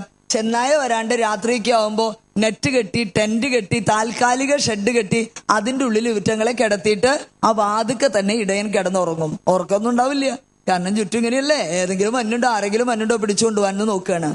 അങ്ങനെ ആരും പിടിച്ചെടുക്കാതെ പിതാവിന് മാത്രം പിടിച്ചെടുക്കാൻ പറ്റുന്ന വിധത്തില് ഇവയെ എങ്ങനെ സുരക്ഷിതമായിട്ട് നയിക്കണം. അടുത്ത കാര്യമാണ്, നാലാമത്തെ കാര്യമാണ് ലീഡ്, നയിക്കണം. നല്ല നല്ല നല്ല നല്ല നേതൃത്വം കൊടുക്കണം. ഇവയ്ക്ക് നേതൃത്വം കൊടുക്കണം. വേണ്ട കമാൻഡുകള് ഈ ആടുകൾക്ക് കൊടുക്കണം. എപ്പോ ചൂളമടിക്കണം, എപ്പോ ഭീതിയുടെ ചൂളം കൊടുക്കണം. ഇതേ അപകടം വന്നിട്ടെന്ന് പറഞ്ഞ ഭീതിയുടെ ചൂളം വേറെ, വെറുതെ നടക്കുമ്പോ കൊടുക്കണ ചൂളം വേറെ. അതുപോലെ ഇവർക്ക് കൊടുക്കേണ്ട യഥാർത്ഥ കമാൻഡിങ് എന്താണെന്ന് ഈ ഇടയൻ അറിഞ്ഞിരിക്കണം. അതാണ് നേതൃത്വം കൊടുക്കുക എന്ന് പറഞ്ഞ. മറ്റൊന്നാണ് ഗൈഡിങ്. പച്ചയായ പുൽത്തകിടിയിലേക്ക് ഈ ആടുകളെ സ്വച്ഛന്തം നയിക്കാൻ ഈ ഇടയന്മാര് തയ്യാറാകണം. പ്രിയമുള്ള ദമ്പതിമാരെ, നിങ്ങളുടെ കുടുംബത്തിലും നിങ്ങളുടെ കുഞ്ഞുങ്ങൾക്കും നിങ്ങളുടെ കുടുംബാംഗങ്ങൾക്കും കൊടുക്കാനുള്ളത് ഈ 5 ദൗത്യമാണ്. ഈ 5 ദൗത്യമാണ്. നേരാനേരത്ത് ഭക്ഷണം കൊടുക്കുന്നതിൽ നിങ്ങൾക്ക് ഒരു തടസ്സവും ഇല്ല. ഉണ്ടോ? മക്കൾക്കുള്ളതൊക്കെ ചോറൊക്കെ വെച്ചിട്ടല്ലേ വന്നേക്കണേ. ഭർത്താവിനുള്ള ചോറും കറിയൊക്കെ വെച്ചിട്ടില്ലേ? അതിൽ നിങ്ങൾ ആരും കുഴപ്പമുണ്ടാക്കാറില്ലേ? അതാണ് നമ്മുടെ സ്ത്രീകളുടെ ഒരു പ്രത്യേകത. ഇന്നതും കുഴപ്പമുണ്ടാക്കണ സ്ത്രീകളൊക്കെ ഉണ്ട് കേട്ടോ. ഒരപ്പച്ചൻ എൻ്റെ അടുത്ത് വന്ന്, ഞങ്ങളുടെ കോൺവെന്റിന്റെ അയൽവകത്ത്, സിസ്റ്റർ ഇത്തിരി കറി ഉണ്ടെങ്കിൽ തന്നേന്ന്. ഞാൻ ചോദിച്ചു എന്തിയെ? അവളൊന്ന് പോയേക്ക. എവിടേക്ക് പോയേക്കണ? എന്നോടൊന്നും പറഞ്ഞില്ലേ, നേരം വെളുത്തപ്പോ ഉടുത്തൊരുക്കി പോകണ്ടായിരുന്നു. ഒക്കെ വെച്ചിട്ടുണ്ടാവും എന്ന് വിചാരിച്ചാ ഞാൻ വന്നത്. ജോലി കഴിഞ്ഞ് ഞാൻ വന്നപ്പോ ചോറ് മാത്രം ഉണ്ട്. അത് തലേദിവസത്തെ തണുത്ത ചോറ്, തിളപ്പിച്ചിട്ടില്ല, ഊറ്റിയിട്ടില്ല, ഒന്നുമില്ല. എന്നാലും ഞാൻ ഈ ജോലിയും കഴിഞ്ഞ് കഷ്ടപ്പെട്ട് പൊരി വെയിലെത്തുന്ന എംഎയ്സിന് പണിയാണ്. നല്ല വെയിലുള്ള സ്ഥലത്താ പണി. അത് കഴിഞ്ഞ് ഞാൻ വന്നതാ സിസ്റ്റർ. അത് തിളപ്പിച്ചപ്പോ വളിച്ച മണം, തിന്നാൻ പറ്റണില്ല. ഇനി അത് തിന്നണമെങ്കിൽ ഇച്ചിരി കറിയെങ്കിലും വേണം. സിസ്റ്റർ ഇത്തിരി കറിയെങ്കിലും എടുത്ത്. അത്ര സ്വാതന്ത്ര്യം അവൻ എന്നോടുണ്ട്. അതാലോചിച്ച് നോക്കിയേ. അതുപോലും ഇല്ല. അപ്പൊ ഭക്ഷണം എന്ന് പറഞ്ഞാൽ ശരീരത്തിന്റെ ഭക്ഷണം മാത്രമല്ല, നറിഷ്മെന്റ്. മനസ്സിനെ നറിഷ് ചെയ്യാൻ പറ്റണം, ആത്മാവിനെ നറിഷ് ചെയ്യാൻ പറ്റണം. എന്റെ കുടുംബത്തില് എന്നെ ചുറ്റിപ്പറ്റി നിൽക്കുന്ന ആളുകള്, ഭാര്യയായാലും ഭർത്താവായാലും മക്കളായാലും പരസ്പരം നറിഷ്മെന്റ് കൊടുക്കണം. പരസ്പരം നറിഷ്മെന്റ് കൊടുക്കണം. ജോലിയൊക്കെ കഴിഞ്ഞ് രാത്രി വരും, എൻ്റെ ഭാര്യ ഒരു പണിക്കും പോകുന്നില്ലല്ലോ എന്നല്ല, വീട്ടിൽ അവളും കഷ്ടപ്പെടുന്നുണ്ട്. അവൾക്ക് എന്തെങ്കിലും കഷ്ടപ്പാടുണ്ടോ, ബുദ്ധിമുട്ടുണ്ടോ? അവളുടെ മാനസിക ആവശ്യങ്ങൾ എന്താണ്? ഒരു തലോടല്, ഒരു പുഞ്ചിരി, ഒരു നല്ല വാക്ക്, അതിനുവേണ്ടി നിന്റെ ഭർത്താവിനെ കൊതിച്ചിരിക്കുന്ന ഭാര്യമാരെ എത്രയുണ്ട്? ഒരു സ്വാതന്ത്ര്യമില്ലാത്ത, കെട്ടപ്പെട്ട, തകർക്കപ്പെട്ട അവസ്ഥയിൽ കഴിയുന്ന കുടുംബ ബന്ധങ്ങള് ഇന്ന് നമുക്ക് ചുറ്റുമുണ്ടെന്ന് നമ്മൾ തിരിച്ചറിയണം. അപ്പൊ എന്റെ ഭാര്യയെ ഫീഡ് ചെയ്യുക എന്ന് പറഞ്ഞാൽ, ശരീരത്തിന് വേണ്ട ചില ഭർത്താക്കന്മാർ എന്നോട് പറയാറുണ്ട്, ഇവൾക്ക് എന്താ സിസ്റ്റർ ഒരു കുഴപ്പമൊന്നും ചോദിച്ചേ, ഇവൾക്ക് ഭക്ഷണത്തിന് ഭക്ഷണമില്ലേ, ഇവൾക്ക് പാലിന് പാലില്ലേ, ഇവൾക്ക് സ്വർണത്തിന് സ്വർണ്ണമില്ലേ, ഡ്രസ്സിന് ഡ്രസ്സില്ലേ, പിന്നെ ഇവൾക്ക് എന്താ കുഴപ്പം? ഇവൾക്ക് മേക്കുത്തി കുഴപ്പമാണ്. അത് കൊള്ളാല, എല്ലാം ഉണ്ട്. ഇതൊക്കെ കൊടുക്കാൻ ഭർത്താവ് വേണമെന്ന് നിർബന്ധമില്ല. മനസ്സിന്റെ സുഖം, മനസ്സിന്റെ സ്വസ്ഥത കൊടുക്കണമെങ്കിൽ അത് ഭർത്താവിന് സാധിക്കണം. എങ്കിലേ നിന്നോട് ചേർന്ന്, ജീവിത പങ്കാളിയോട് ചേർന്ന്, അത് ഭാര്യയായാലും ഭർത്താവായാലും നിൽക്കുകയുള്ളൂ. മക്കളായാലും 24 മണിക്കൂറും മക്കളോട് സൊറ പറഞ്ഞ് പീഡനം ഏൽപ്പിച്ച് സ്കോൾഡ് ചെയ്തുകൊണ്ടിരുന്നാല് നിങ്ങളുടെ മക്കള് നിങ്ങളിൽ നിന്ന് വിട്ടുപോകുമെന്നതിന് യാതൊരു സംശയവും വേണ്ട. നിങ്ങളുടെ മക്കൾക്ക് സ്വച്ഛമായ ഒരു അന്തരീക്ഷം ഈ കുടുംബത്ത് ഉണ്ടാക്കാൻ സഹ ഇടയന്മാരായ നിങ്ങൾ രണ്ടുപേരും കൂടി എന്ത് ചെയ്യണം?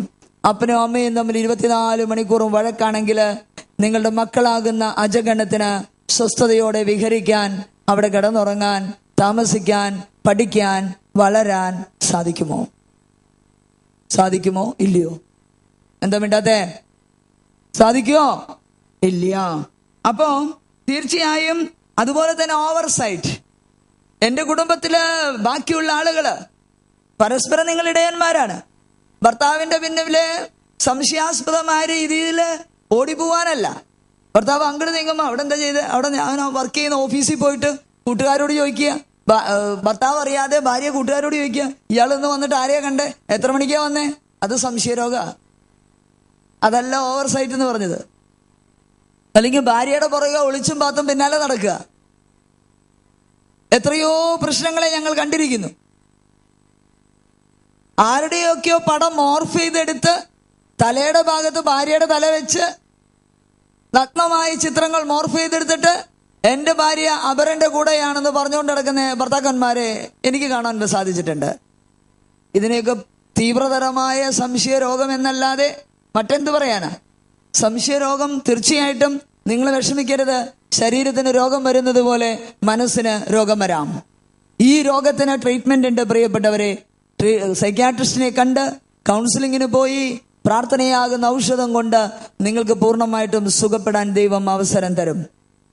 അത്തരത്തിൽ നിങ്ങളെ ഭരമേൽപ്പിച്ചിരിക്കുന്ന ഈ ആടുകളെ തോന്നിയ പോലെ നിരാശയ്ക്ക് വിട്ടുകൊടുക്കാൻ കാരണമാകുന്ന ജീവിത പങ്കാളികൾ ഇവിടെ ഇരിപ്പുണ്ടെങ്കിൽ പരിശുദ്ധാത്മാവ് നിങ്ങളോട് പറയുന്ന, മക്കളെ, നിന്നെ സുഖപ്പെടുത്തുന്ന ദൈവം ഞാനാണ്.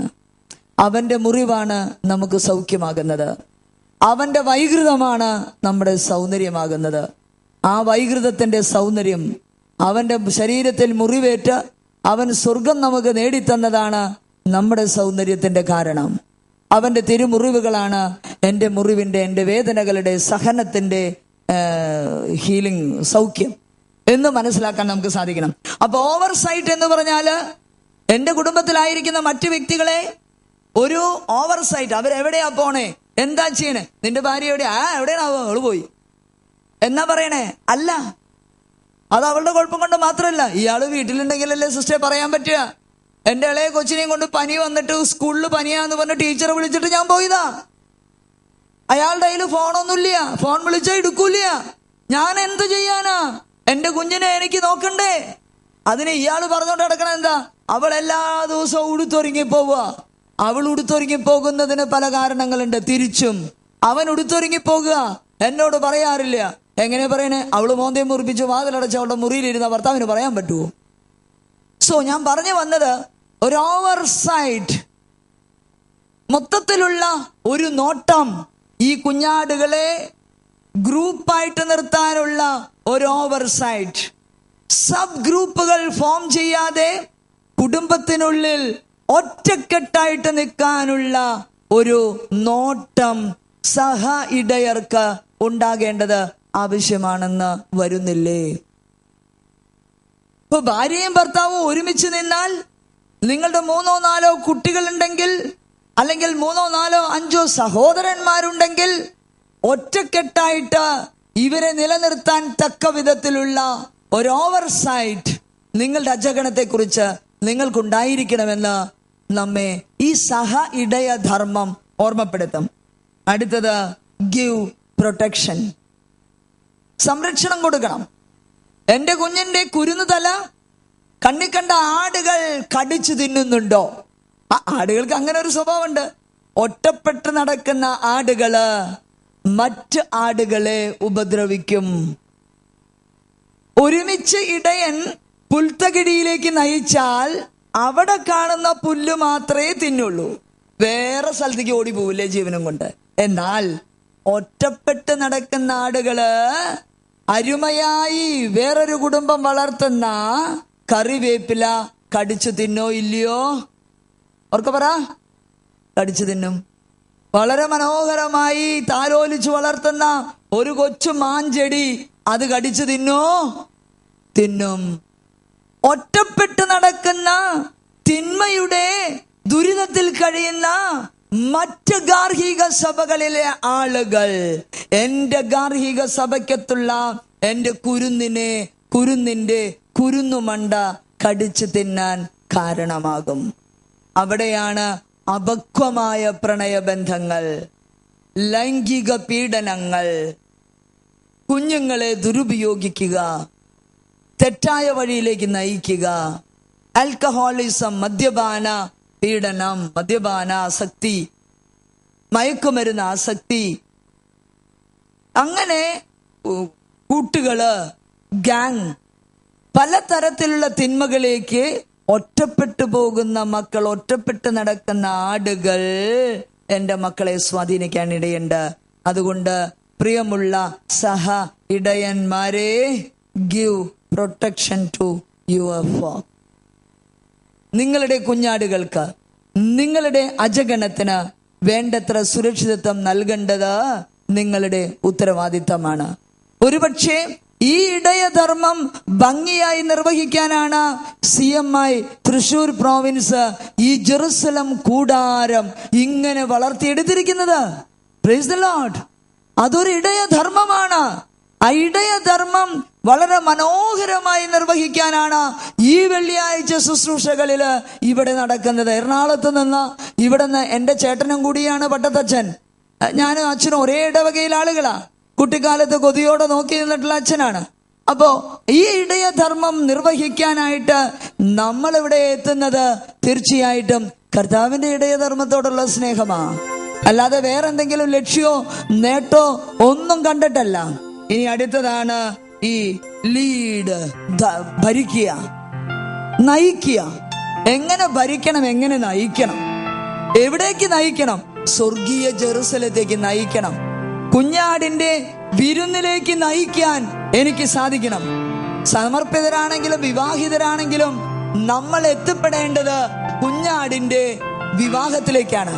കുഞ്ഞാടിന്റെ വിവാഹത്തിലേക്ക് നയിക്കപ്പെടണമെങ്കിൽ നിങ്ങളാകുന്ന ഭാര്യയും ഭർത്താവും ബ്രഹ്മചാരികളായിരിക്കണം. ആ ബ്രഹ്മചര്യം എന്നത് വിവാഹത്തിന് പുറത്ത് എനിക്ക് മറ്റു ബന്ധങ്ങളില്ല. എനിക്ക് വിവാഹത്തിന് ലൈംഗികത ആസ്വദിക്കാൻ എൻ്റെ ജീവിത പങ്കാളി മാത്രം. നിങ്ങൾക്ക് എല്ലാ സാധ്യതകളും ഉണ്ടായിരിക്കെ നിങ്ങൾ മറ്റു കുഞ്ഞാടുകളുടെ തല കടിച്ചെടുക്കാൻ അല്ലെങ്കിൽ സുഖാസക്തിക്ക് വേണ്ടി പ്രാപിക്കുന്നുണ്ടെങ്കിൽ അത് ഭീകരമായ തെറ്റാണ്. തീർച്ചയായിട്ടും പരസ്പരം വിശദീകരിക്കുന്ന ഒരു ബ്രഹ്മചര്യ ജീവിതം നിങ്ങൾക്ക് 2 പേർക്കും ഉണ്ട് എന്ന് നിങ്ങൾ തിരിച്ചറിയണം. എനിക്ക് എൻ്റെ ജീവിത പങ്കാളി മാത്രമേ ഉള്ളൂ. എൻ്റെ ഗാർഹിക സഭയില് മാത്രമേ എൻ്റെ ലൈംഗികത എനിക്ക് ആസ്വദിക്കാവൂ എന്ന് തിരുവചനം നമ്മോട് പറയും. എൻ്റെ ജീവിത പങ്കാളിക്ക് നല്ല ഓർമ്മകൾ കൊടുക്കാൻ പച്ചയായ പുൽത്തകിടിയിലേക്ക് എൻ്റെ കുഞ്ഞാടുകളെ നയിക്കുമ്പോ ഇന്ന് ഒരു ഫീൽഡ്, ഒരു പച്ചയായ ഗ്രീനറി വിട്ട് നാളെ വേറൊന്നിലേക്ക് നയിക്കുമ്പോ ഈ ആടുകളുടെ തലയില് ഇന്നലെ പോയ ഗ്രീനറിയുടെ ഓർമ്മ ഉണ്ടാവോ ഇല്ലയോ? തീർച്ചയായും ഉണ്ടാവും. പ്രിയമുള്ള സഹ ഇടയന്മാരെ, നിങ്ങൾ ഓർക്കണം, നിങ്ങളുടെ ജീവിത പങ്കാളിക്കും നിങ്ങളുടെ അജഗണത്തിന്റെയും മനസ്സിലേക്ക് നല്ല ഓർമ്മകൾ നിങ്ങൾ കൊടുക്കാറുണ്ടോ? അതോ നിങ്ങളുടെ ഇടയ ജനത്തിന്, അജഗണത്തിന് നിങ്ങൾ കൊടുക്കുന്നത് ദുഃഖകരമായ ഓർമ്മകളാണോ? 10, 20, 30, 50 വർഷം ജീവിത പങ്കാളിയോടൊപ്പം ജീവിച്ച 3-4 മക്കൾക്ക് ജന്മം കൊടുത്തിട്ട് എൻ്റെ മക്കളുടെ മനസ്സിൽ അമ്മ എന്ന നിലയിൽ, അപ്പൻ എന്ന നിലയിൽ, ചേട്ടൻ എന്ന നിലയിൽ, ചേച്ചി എന്ന നിലയിൽ, മകൻ എന്ന നിലയിൽ, മകൾ എന്ന നിലയിൽ ഞാൻ കൊടുത്തിട്ടുള്ളത് സന്തോഷത്തിന്റെ അനുഭവങ്ങളാണോ? പരിശുദ്ധാത്മാവിന്റെ അഭിഷേകത്തിന്റെ ഓർമ്മകളാണോ? അതോ എൻ്റെ വാക്ക് പിഴച്ചിട്ടുണ്ടോ?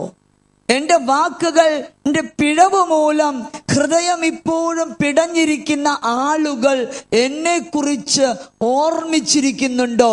അതെനിക്ക് അബദ്ധമുണ്ടാക്കും, അതെന്നിൽ രോഗമുണ്ടാക്കും, അതെന്റെ ഇടയധർമ്മത്തിന് വിനയാണെന്ന തിരിച്ചറിവ് പ്രിയമുള്ളവരെ നമുക്കുണ്ടാകണം. എൻ്റെ വാക്ക് ശുദ്ധമായിരിക്കാൻ കർത്താവ് പറഞ്ഞു, ആകാശവും ഭൂമിയും മാറിപ്പോകും, എൻ്റെ വാക്കുകൾ മാറിപ്പോവുകയില്ല.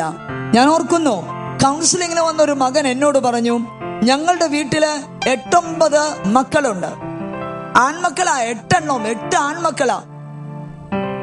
ഇവൻ ഇളയ സന്താന.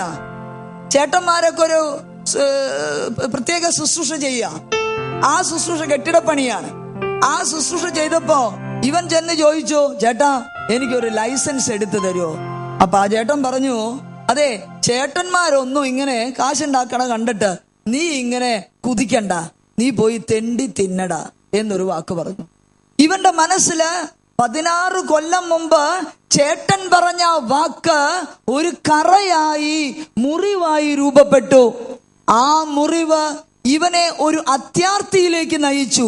എങ്ങനെയെങ്കിലും പണം ഉണ്ടാക്കി എൻ്റെ ചേട്ടന്റെ മുമ്പിൽ ഞെളിഞ്ഞു നിൽക്കണം. ചേട്ടൻ നേടിത്തന്നില്ലെങ്കിലും ഈ ലൈസൻസ് ഒക്കെ എനിക്ക് നേടിയെടുക്കാം. ഒരു നെഗറ്റീവായിട്ടുള്ള ഒരു വലിയ തിന്മ അവന്റെ ഹൃദയത്തിൽ രൂപം കൊള്ളാൻ കാരണമായി. പ്രിയമുള്ളവരെ, ഇത്തരത്തിൽ 16 കൊല്ലം കഴിഞ്ഞിട്ടും ഈ കാര്യം പറയുമ്പോ ഈ മനുഷ്യൻ പൊട്ടി കരയുക. ഈ 16 കൊല്ലം ചേട്ടനോടുള്ള വെറുപ്പ് പറയുമ്പോ ചേട്ടനോട് മിണ്ടുന്നുണ്ട്, സംസാരിക്കുന്നുണ്ട്, കൂടി കഴിയുന്നുണ്ട്. പക്ഷെ ആ മുറിവിന്റെ വേദന അദ്ദേഹത്തിന്റെ മനസ്സിലില്ലേ? പ്രിയമുള്ള സഹ ഇടയന്മാരെ, നിന്റെ ജീവിത പങ്കാളിക്ക് നിന്റെ വാക്കുകൊണ്ട്, പ്രവൃത്തി കൊണ്ട്, ഈ മനുഷ്യൻ ജീവിക്കുന്നത് ഓർമ്മകളിലാ. നമ്മൾ ജീവിക്കുന്നത് ഓർമ്മകളിലാ. നല്ല ഓർമ്മകളിലാണ് നമ്മൾ ജീവിക്കുന്നതെന്നുണ്ടെങ്കിലോ നമ്മുടെ ജീവിതം സുന്ദരമായിട്ട്, സ്വച്ഛമായി ഈ നല്ല ഗ്രീനറിയിലേക്ക് നയിക്കപ്പെടും. നമ്മുടെ ഓർമ്മകള് മോശമാണെങ്കിൽ, നെഗറ്റീവ് ആണെങ്കിൽ, ആ ഓർമ്മകള് ഒരിക്കലും മരിക്കണ വരെ നമ്മുടെ മനസ്സിൽ നിന്ന് പോകാത്തവണ്ണം കീഴ്പ്പെടുത്താൻ അത് മതി. പക്ഷെ നമുക്ക് ഓർക്കാം, കർത്താവ് പറഞ്ഞു, അവിടുത്തെ തിരുരക്തം കൊണ്ട്, അവിടുത്തെ തിരുവചനം കൊണ്ട്, അവിടുത്തെ തിരുക്കുരിശു കൊണ്ട് സൗഖ്യപ്പെടാൻ എനിക്ക് സാധിക്കും. ഏത് പാഴ്വചനങ്ങളെയും തൂത്തെറിയാൻ ദൈവവചനത്തിന് ശക്തിയുണ്ടെന്ന് അടിയുറച്ച് വിശ്വസിച്ച് ദുഃഖത്തിന്റെ ഓർമ്മകള്, സങ്കടത്തിന്റെ വേവലാതികള്, ഒറ്റപ്പെടലിന്റെ മുറിവുകളിൽ നിന്ന് പൂർണ്ണമായി വിടുതൽ കിട്ടാനും സ്നേഹത്തിന്റെയും ശാന്തിയുടെയും ദൈവത്തെ കൂട്ടുനിർത്തി മുന്നോട്ട് കുതിക്കാനും സ്വർഗീയ വിരുന്ന് ആസ്വദിക്കാൻ കുഞ്ഞാടിന്റെ വിവാഹത്തിന് വേണ്ടി ഒരുക്കമുള്ള അജഗണത്തിന് നേതൃത്വം കൊടുക്കാൻ സഹ ഇടയന്മാരായ നിങ്ങൾക്ക് സാധിക്കട്ടെ എന്ന് ആശംസിക്കുന്നു, പ്രാർത്ഥിക്കുന്നു.